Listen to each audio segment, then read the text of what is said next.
घराचे स्वप्न तुमचे, जबाबदारी आमची. Satelkar builders and developers Kankavli railway station लगत साकारत आहेत समर्थ साई रेसिडेन्सी. 6 मजली इमारत, पोद्दार इंटरनॅशनल स्कूल अगदी हाकेच्या अंतरावर. 1 BHK 2 BHK फ्लॅट उपलब्ध. बिल्डिंग लगतच डेव्हलपमेंट प्लॅन मधील 12 गुंठे राखीव खुले गार्डन क्षेत्र. सागवानी फ्रेमसह मुख्य दरवाजा, 24 तास पाणी, लिफ्ट, ग्रॅनाइट किचन ओटा, conceal fitting modular switch.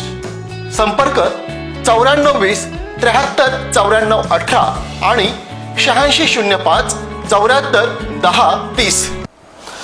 Maharashtra राज्य शासनाने 15 मार्च 2024 रोजी एक GR काढलाय आणि त्या GRच्या माध्यमातून संपूर्ण राज्यभरातील मराठी सरकारी अनुदानित शाळा बंद पाडण्याचा एक कुटील डाव त्याच्या माध्यमातून जो का आहे तो रचलेला दिसतोय आणि त्याचा विपरीत परिणाम संपूर्ण महाराष्ट्रातील दुर्गम भागातील शिक्षण व्यवस्थेवर आणि एकंदरीतच समाज व्यवस्थेवर सुद्धा पडणार आहे. या GRला सर्वप्रथम विरोध जो आहे तो आपल्या पुरोगामी जिल्हा असलेल्या सिंधुदुर्ग जिल्ह्यातून होतोय. हे विशेष आहे. एक दक्षिणेकडचं टोक असणारं संपूर्णपणे सिंधुदुर्ग जिल्हा या राज्य सरकारच्या GRला कडाडून विरोध करतोय. सिंधुदुर्ग जिल्ह्यातील पालक, शिक्षणप्रेमी, ग्रामस्थ हे या GRच्या विरोधात उतरलेले आहेत. याच अनुषंगानं सिंधुदुर्ग जिल्ह्यामध्ये शाळा वाचवा शिक्षण वाचवा मंच सुद्धा स्थापन करण्यात आलेला आहे आणि या मंचाच्या माध्यमातून जनजागृती केली जाते. हा GR मागे घेण्यात यावा आणि मराठी सरकारी अनुदानित शाळा जिवंत ठेवून दुर्गम भागातील शिक्षणाची सोय अबाधित राहावी यासाठी प्रयत्न केले जात आहेत. याच मंचाचे अध्यक्ष संजय वेतुरेकर आपल्या सोबत आहेत. त्यांच्यासोबतच समन्वयक समितीचे अजित कांबळे आपल्यासोबत आहेत आणि त्यांच्यासोबतच महेश पाटोळे सर जे सचिव आहेत या मंचाचे ते सुद्धा आपल्यासोबत आहेत.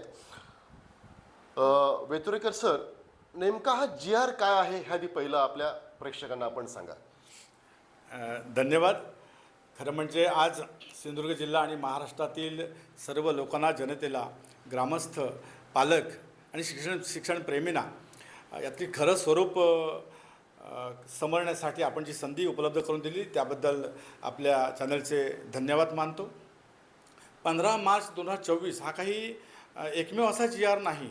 खरं म्हणजे 28 ऑगस्ट 2015 पासून या षडयंत्राला सुरुवात झाली आणि तिथपासून अनेक GR या शिक्षण व्यवस्थेच्या विरोधात किंवा शिक्षण व्यवस्था संपुष्टात येण्यासाठी असं मी म्हणेन महाराष्ट्र शासनाने काढले गेले. आणि 15 मार्च 2024चा जो GR निघाला, शेवटचा आता जो GR निघाला, जो काळा GR म्हणून त्याचा आम्ही या ठिकाणी उल्लेख निश्चितपणे करू.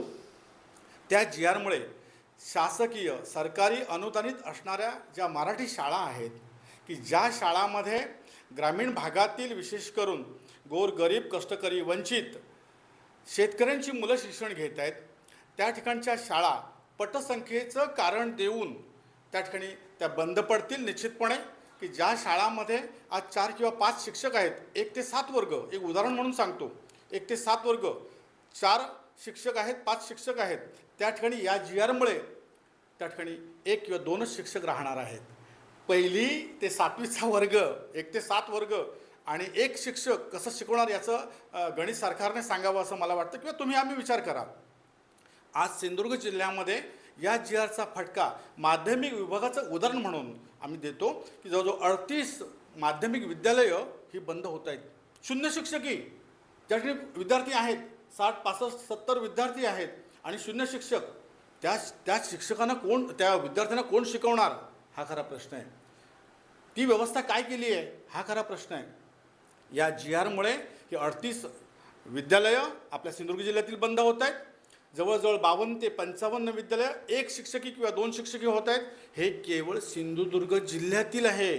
महाराष्ट्रामध्ये सिंधुदुर्ग जिल्ह्यासारखेच असंख्य जे डोंगराळ ग्रामीण जे जिल्हे आहेत त्या ठिकाणचं सर्व कष्टकऱ्यांचं, ग्रामीण लोकांचं आणि या आमच्या छोट्या छोट्या विद्यार्थ्यांचं शिक्षणच संपुष्टात येणार, हा या GRमुळे झालेला फार मोठा दाहक परिणाम आहे. शिक्षण व्यवस्था संपवून टाकण्याचा हा डाव आहे असं मला वाटतं या GRच्या माध्यमातून. वेतुरकर सर, आपण बघितलं तर एकीकडे सरकार म्हणतं की शिक्षण हा प्रत्येक नागरिकाचा मूलभूत अधिकार आहे. मोफत शिक्षण हा आणखीन एक त्याच्यामधला महत्त्वाचा शब्द. एकीकडे मोफत शिक्षणाचं गाजर दाखवत असतानाच अशा प्रकारचा एक गळचेपी करणारा एक अध्यादेश निघतो आहे आणि त्याच्या माध्यमातून बघितलं आपण तर ग्रामीण भागामध्ये जास्तीत जास्त ह्या शिक्षण म्हणजे ह्या GRचा जो का असेल तो इफेक्ट जाणवेल. ग्रामीण भागामध्ये शिक्षण व्यवस्थासुद्धा बघितलं आपण तर एक 50-60 वर्षांपूर्वी आपण जर मागे गेलो तर हायस्कूल जे काय आता आहेत सुरू ग्रामीण भागातील, अगदीच्या दुर्गम, ग्रामीण म्हणजे अगदी दुर्गम, आपण सिंधुदुर्गाचा जर विचार केला तर भौगोलिक दृष्ट्या बघितलं तर रिमोट एरिया आहे, पूर्णतः डोंगरी भाग आहे. आणि ह्या अशा सिंधुदुर्ग जिल्ह्यामध्ये एखादं हायस्कूल उभारणीसाठी संपूर्ण गाव खरं म्हणजे एका चळवळीच्या रूपामध्ये एकवटतं. कोणी त्या काळी 50-60 वर्षांपूर्वीचा भागापर्यंत जर इतिहास आठवला तर कोणी खरं म्हणजे पीक बघितलं आपण तर तो भात असेल म्हणा किंवा ₹1 असेल म्हणा किंवा आपल्याकडचं जे जे काय देता येईल ही शैक्षणिक इमारत उभारण्यासाठी ती देऊन शैक्षणिक इमारत उभारली गेली. अगदी उच्च माध्यमिक म्हणा किंवा माध्यमिक शिक्षण जे काय आहे पुढचं जे मिळावं आपल्या शाळेमध्ये आपल्या गावामध्येच मिळावं ह्या उद्देशानं. कारण पंचक्रोशी किंवा दशक्रोशीमध्ये एखादं हायस्कूल असायचं ते शहर वजा एखाद्या गावामध्ये असायचं, ये जा करणं कठीण होतं. आणि अशावेळी ही शैक्षणिक संस्था उभारल्या गेल्या आणि शिक्षण व्यवस्था उभारली गेली. आजही त्या गावांमध्ये बघितलं तर जी काय पुरेशी विद्यार्थी संख्या असायला हवी, पटसंख्या असायला हवी ती आहेच. परंतु तरीसुद्धा राज्य सरकार, मायबाप राज्य सरकार हा शब्द मुद्दाम मी वापरतोय उपरोधिकपणे, ग्रामीण भागातल्याच शिक्षण व्यवस्थेचा गळा घोटू पाहत आहे. अगदी बरोबर बोललात तुम्ही. म्हणजे मला जे बोलायचं होतं ते तुमच्या प्रश्नामध्ये या ठिकाणी आलं आहे. धन्यवाद. खरं म्हणजे मगाशी तुम्ही मोफत आणि सक्तीचं शिक्षण याचा उल्लेख केलात. RT ॲक्ट 2009मध्ये जो आला आणि तो कायदा काय सांगतो, तो कायदा आहे, देशानं संमत केलेला कायदा आहे. मोफत आणि सक्तीचं शिक्षण प्रत्येक मुलाला मिळालंच पाहिजे, तो त्याचा हक्क आहे कायद्याने. मग असं जर असेल तर महाराष्ट्र शासन या कायद्याच्या विरोधात वागतंय. जे मोफत आणि सक्तीचं शिक्षण मिळालं पाहिजे तेच तुम्ही त्यापासून तुम्ही वंचित करताय विद्यार्थ्यांना, ग्रामीण भागातील जनतेला वंचित ठेवताय. म्हणजे त्या कायद्याच्या विरोधात वर्तन हे महाराष्ट्र शासनाचं या ठिकाणी दिसतंय. त्याचा परिणाम असा होईल आता की मगाशी तुम्ही उल्लेख केलात की भात गोळा केलं, ₹1 गोळा केलं, हे त्रिवार सत्य आहे. सिंधुदुर्ग जिल्ह्यातील 90%पेक्षा जास्त शैक्षणिक संस्था या अशाच उभ्या राहिलेल्या आहेत. त्या गावातील त्यांच्या रक्तातून उभ्या राहिलेल्या आहेत, त्यांच्या घामातून उभ्या राहिलेल्या आहेत, त्यांनी श्रमदानाने इमारती बांधलेल्या आहेत, त्या भावना गुंतलेल्या आहेत. आपण भावना बाजूला ठेवूया. पण प्रश्न असा आहे की तुम्ही GR कोणता तरी AC मध्ये बसून त्या ठिकाणचे प्रशासकीय अधिकारी, IAS अधिकारी GR काढणार आणि तो GR आपल्या ज्या लोकांनी आपल्याला निवडून दिलेला आहे, ज्या लोकांसाठी आपण सरकार चालवतो, लोकांसाठी आपण सरकार चालवतो, ती एक व्यवस्था आहे, शासन ही एक व्यवस्था आहे. मग तेच तुम्ही न बघता, त्याचा विचार न करता, केवळ फायद्या तोट्याचा विचार करून, मुद्दाम एक माहितीसाठी सांगतो की शिक्षणामध्ये सरकारने फायदे तोटे बघू नयेत. मी मुद्दाम ह्याच्यावरती येतोय कारण फायदा तोटा हा शिक्षणाचा भाग झाला, तो व्यवहार नव्हे ना. शिक्षण म्हणजे शिक्षण हे आपला देशाचा भारतीय नागरिक घडवण्याचं एक मूलभूत साधन आहे. आणि तिथं जर तुम्ही नफा तोटा खर्च हे जर बघत असाल तर मग जो ह्या देशाचा खऱ्या अर्थानं मालक आहे, संविधानानं ज्याला ह्या देशाचा मालक बनवलेला आहे, त्या सामान्य नागरिकांना सरकारला विचारलं पाहिजे ते शिक्षण व्यवस्थेवरती तुम्ही किती टक्के तुमच्या रेव्हेन्यूपैकी खर्च करताय. जो काही एक रेशो असतो प्रत्येक व्यवस्थेवरती, शिक्षण असेल म्हणा, आरोग्य असेल म्हणा, संरक्षण असेल म्हणा किंवा अन्य ज्या काही गोष्टी असतील, विकास कामं जे असतील म्हणा, मग या शिक्षण व्यवस्थेसाठी जो काही खर्च करायला पाहिजे राज्य शासनानं तो नेमका केला जातोय का? शिक्षणप्रेमी किंवा शिक्षण तज्ज्ञ म्हणून तुम्हाला काय वाटतं? अतिशय चांगला प्रश्न तुम्ही या ठिकाणी विचारलात. खरं म्हणजे शिक्षणावर जवळजवळ 6 ते 6.5% किमान हा खर्च झाला पाहिजे. तो आज होत नाही. तुम्ही जर रेशो काढून बघितलात तर जास्तीत जास्त 2 ते 2.5%, ह्यासुद्धा जास्त सांगतोय मी, 2 ते 2.5% पेक्षाही कमी खर्च शिक्षणावर होतोय आणि त्यामुळे त्याचा हा परिणाम या ठिकाणी जाणवू लागलेला आहे. तुम्ही दुसरा एक प्रश्न उपस्थित या ठिकाणी केलात की मोफत शिक्षण जे आहे, मुलींसाठी शिक्षण, बेटी बचाओ बेटी पढाओ हा नारा आपण देतो, संपूर्ण शासकीय यंत्रणा काम करते, प्रशासन राज्य शासन काम करतं आणि दुसरीकडे त्याच मुलींचं शिक्षण खुडून टाकण्याचं काम करतं आहे. आता कसं ते सांगतो तुम्हाला. सिंधुदुर्ग जिल्ह्यातील शिवापूर, अंजिवडे, उपोड ही गावं तुम्हाला माहीत असतील, पांगरगाव, सह्याद्रीच्या कुशीत असणारी अनेक गावं आहेत. मग त्या गावातील आज मुली शिक्षणापासून वंचित आहेत. शाळा बंद पडलेल्या आहेत. 10-12 किलोमीटरच्या परिघामध्ये शिक्षणाची व्यवस्था नाही आहे. काय करायचं मला एक सांगा की ज्या RT ॲक्टमध्ये 1 किलोमीटरच्या परिघामध्ये प्राथमिक शिक्षणाची व्यवस्था केली पाहिजे, 3 किलोमीटरच्या परिघामध्ये माध्यमिक शिक्षणाची सोय केली पाहिजे, उच्च प्राथमिकची सोय केली पाहिजे. आज जर हा GR लागू जर झाला, त्याची अंमलबजावणी सुरू केली आणि मला वाटतं 15 जानेवारी त्यांनी डेडलाईन दिली, शाळांना पत्रसुद्धा आली आहेत. फार भीषण आहे आणि तरी पण आपण जागे होत नाही आहोत. वास्तविक प्रशासनानं राज्यकर्त्यांनी या गोष्टींची दखल घेतली पाहिजे. त्याचा ग्रासरूटवर काय परिणाम होणार. तुम्ही लोकांच्या विरोधात आहात का, माझा प्रश्न आहे. नाही ना, तुम्ही लोकांसाठी आहात ना, मग लोकांच्या भल्याचे निर्णय तुम्ही घेतले पाहिजेत आणि त्यासाठी आमचा हा उठाव आहे. एकीकडे बघितलं आपण सर तर RT ॲक्ट आपण आता जसा उल्लेख केला की 1 किलोमीटरमध्ये प्राथमिक शिक्षण, 3 किलोमीटरमध्ये माध्यमिक शिक्षण. सरकार म्हणते की शिक्षण द्या म्हणून एकीकडे, आणि आपणच मागच्या दारानं असा GR काढतंय की शिक्षण व्यवस्थाच पूर्णपणे मुळापासूनच उडून काढायची. माझा प्रश्न ह्याच्यामध्ये आहे की ग्रामीण भागामध्ये शिक्षण घेतो कोण? सदनांची मुलं घेतात का? अजिबात नाही. जे आता आपण ज्यांचा उल्लेख केलात की SAQमध्ये बसून जे आपल्या मुलांना कॉन्व्हेंट स्कूलमध्ये किंवा अन्य स्कूलच्या ज्या काही फॅसिलिटीज असतील किंवा तारांकी स्कूल आपण ज्याला म्हटलं जातं त्या स्कूलच्या फॅसिलिटी देणार आहे, त्यांची मुलं इथं शिकतात का? अजिबात नाही. श्रमजीवी, कष्टकरी, शेतकरी, अगदीच म्हटलं आपण तर जो काही बहुजन वर्ग आहे, अभिजन नव्हे तर जे बहुजन आहेत त्यांची मुलं ह्या ग्रामीण भागामधून जे आपल्या सिंधुदुर्ग जिल्ह्यासारख्या किंवा महाराष्ट्रातील या दुर्गम भाग आहे तिथं शिक्षण घेतात आणि त्याच बहुजन मुलांच्या शिक्षणालाच इथं खो घालायचा प्रयत्न राज्य सरकार ह्या अध्यादेशाच्या माध्यमातून करते हे आम्हाला समजून येते. काय बघताय आपण, ह्या कशा पद्धतीनं बघताय आणि कशा पद्धतीनं जनतेला तुम्ही आवाहन कराल की या विरोधात आवाज उठवायचा म्हटल्यानंतर? त्यासाठीच खरं म्हणजे याची सुरुवात देवगड तालुक्यातील आरे गावातून झाली. त्या ठिकाणचे सर्व ग्रामस्थ, आता या ठिकाणी सन्माननीय महेश पाटोळे सचिव आहेत, या ठिकाणी अजित कांबळे आहेत. खरं म्हणजे यांनी सगळी वल्कलं बाजूला ठेवली आहेत. कोण सत्ताधारी पक्षातील, कोण विरोधी पक्षातील, सगळं बाजूला ठेवून केवळ शिक्षणासाठी. हे फार महत्त्वाचं आहे आणि हे सिंधुदुर्गात घडतंय. हे आरेपासून सुरुवात झाली. मठ हायस्कूलमध्ये तिथे उठाव झाला. त्या ठिकाणी उठाव करणारे सत्ताधारी पक्षातील आहेत सगळेजण. अगदी अजित तांबे सुद्धा सत्ताधारी पक्षाचं म्हणतात. मग तेच म्हणतोय मी. म्हणजे आज हे सरकारला कळलं पाहिजे, अरे लोकांचा उठाव होतोय, लोकांना हे नकोय. आणि जे सतसत विवेकबुद्धीला स्मरून जे काम करतायत, जे राजकारण विरहित काम करतायत, निस्वार्थीपणाने काम करतायत, तर त्यांना हे कळून चुकलेलं आहे की हे आपण काहीतरी केलं पाहिजे. त्यामुळे सगळ्या गोष्टी बाजूला ठेवून, वल्कलं बाजूला ठेवून आम्ही शाळा वाचवा, शिक्षण वाचवा हा मंच तयार केला. तिथे कोणी नाही, नेतृत्व कोणी मोठ्या व्यक्तीचं नाही आहे. नेतृत्व करणारे ग्रामस्थ आहेत, पालक आहेत, विद्यार्थी आहेत आणि शिक्षणप्रेमी आहेत. आणि त्यामुळे हा मंच स्थापन झाला आणि त्या योगे आम्ही सिंधुदुर्गातून ही सुरुवात केलेली आहे. मला आशा आहे संपूर्ण महाराष्ट्रामध्ये या गोष्टी जातील. कारण माझं एक विश्वास या गोष्टीवर आहे की जर राजकीय इच्छाशक्ती असेल तर या गोष्टी होणार. मायबाप सरकार हे सरकार आमचं आहे.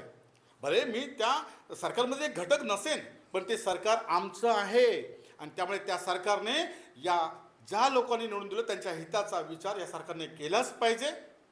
त्यासाठी आम्ही 3 पातळीवर हे आंदोलन करायचं ठरवलं. या आंदोलन म्हणण्यापेक्षा उठाव म्हणूया आपण, जेणेकरून आमच्या पालकमंत्र्यांना, जेणेकरून आमच्या शिक्षण मंत्र्यांना, जेणेकरून आमच्या मुख्यमंत्र्यांना हे समजून येईल की बाबा हे असं आहे. आणि म्हणून आमचं 3 पातळीवर आंदोलन आम्ही सुरुवात केली आहे. धरणे आंदोलन आमचं 17 तारीखला अतिशय चांगल्या प्रकारे झालं. दुसरी जी पायरी आहे ती म्हणजे मोर्चाची. 5 जानेवारी रोजी मोर्चाची नोटीस आम्ही रीतसर नोटीस दिलेली आहे. सर्व प्रक्रिया पूर्ण झालेली आहे आणि सिंधुदुर्ग जिल्ह्यातील जे शिक्षणप्रेमी आहेत, जे ग्रामस्थ आहेत, जे पालक आहेत आणि विद्यार्थीसुद्धा या असंतोषाचे जनक या ठिकाणी त्या ठिकाणी रस्त्यावर येतील. आपला असंतोष, आपला उद्रेक त्या ठिकाणी व्यक्त करतील, संविधानिक मार्गाने व्यक्त करतील. आम्ही काही बाकी कोणतेही असंवैधानिक गोष्टी कोणत्याही करणार नाही आहोत. आमचा उद्रेक जो आहे, आमची भावना सरकारकडे मांडणं एवढंच आमचं काम आहे, जेणेकरून सरकारला जाग येईल. आणि त्यामुळे मी या निमित्ताने सर्वांना आवाहन करतो की सर्व ज्यांना शिक्षणाबद्दल प्रेम आहे, शिक्षण हे वाचलं पाहिजे.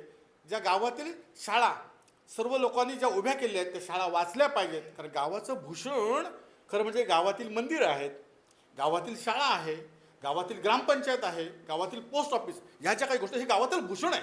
आणि आपली संस्कृती टिकवणारं, गावाची संस्कृती टिकवणारं शाळा हा एक मुख्य भाग आहे.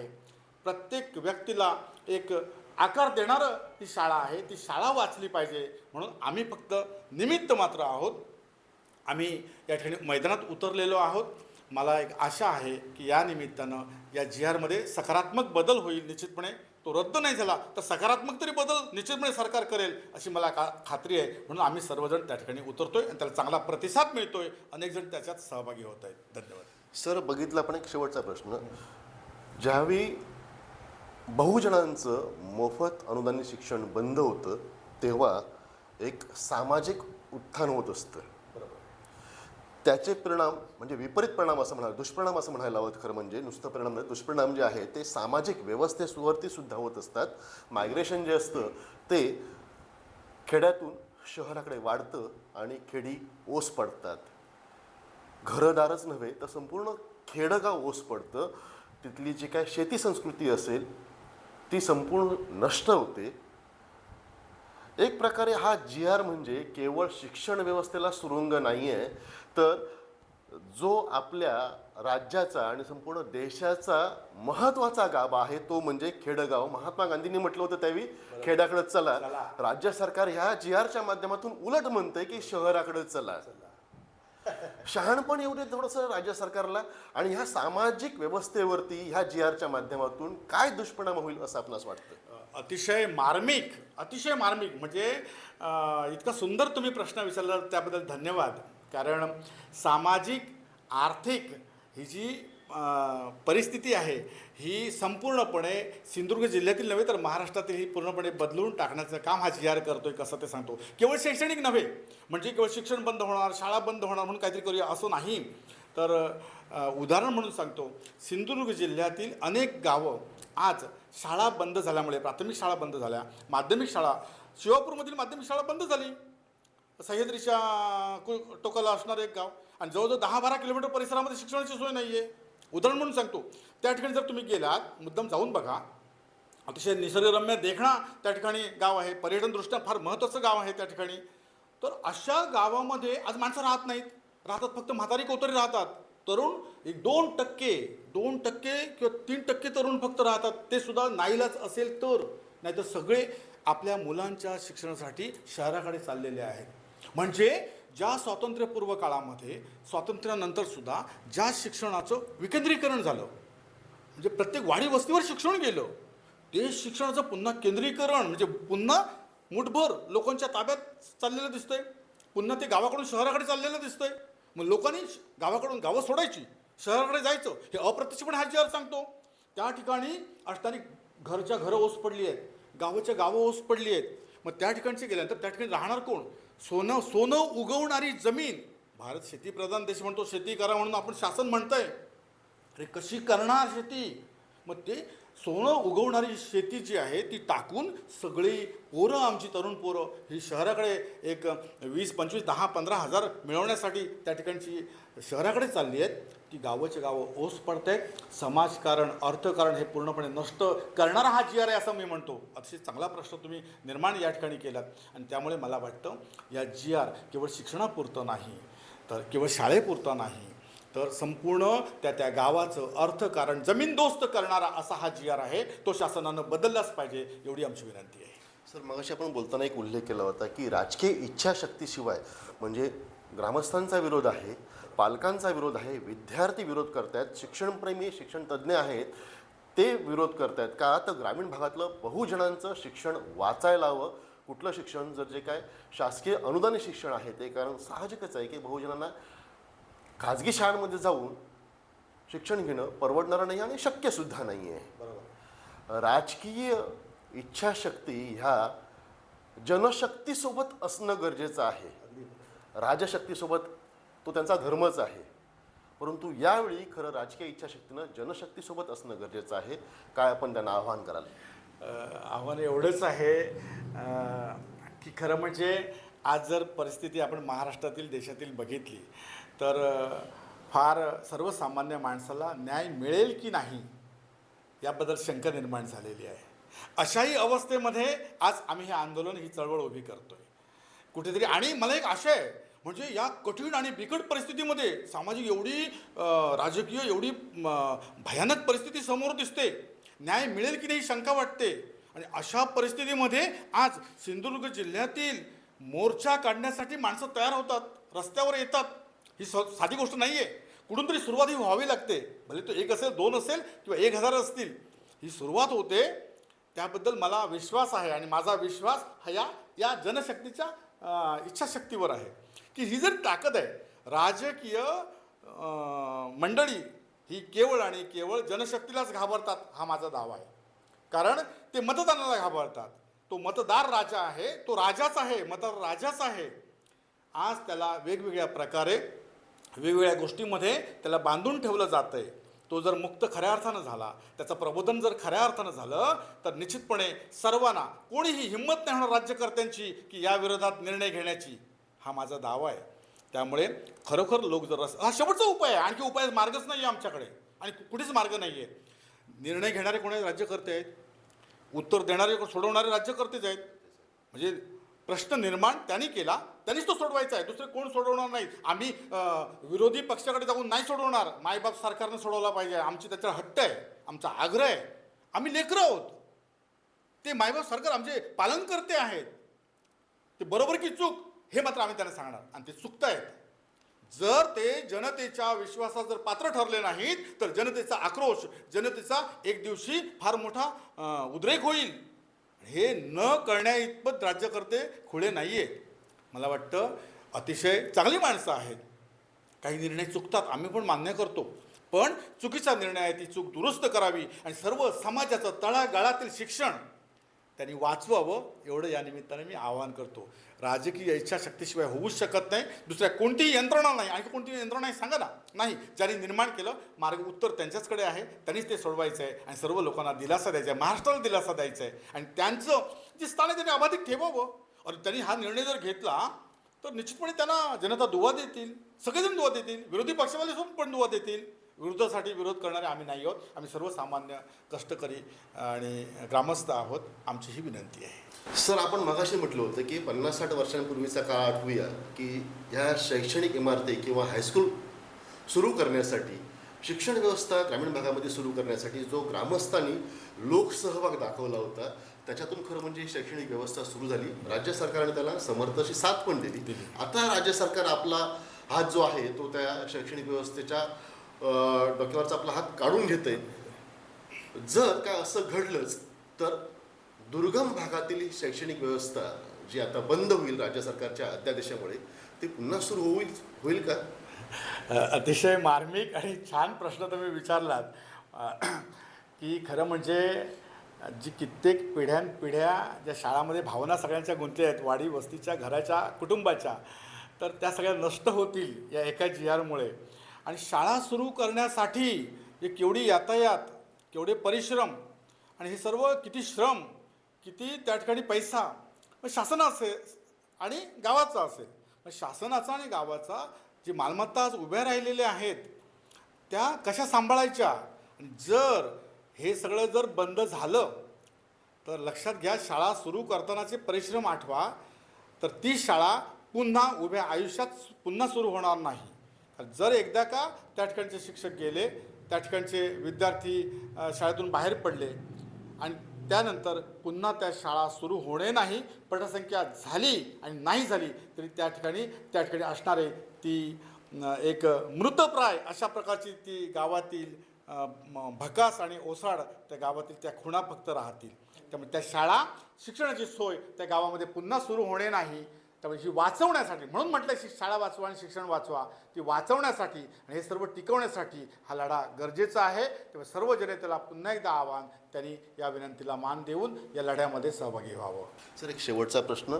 आपण खरं म्हणजे सामान्य, पुन्हा एकदा मी तेच म्हणतो की बहुजनांचं मोफत शिक्षण वाचविण्यासाठी हा मंच स्थापन केलेला आहे. शाळा वाचवा आणि शिक्षण वाचवा हा जो मंच आहे, याच्या माध्यमातून आपण सर्वसामान्य जनतेला, पालकांना, ग्रामस्थांना आणि विद्यार्थ्यांना सुद्धा काय आवाहन कराल?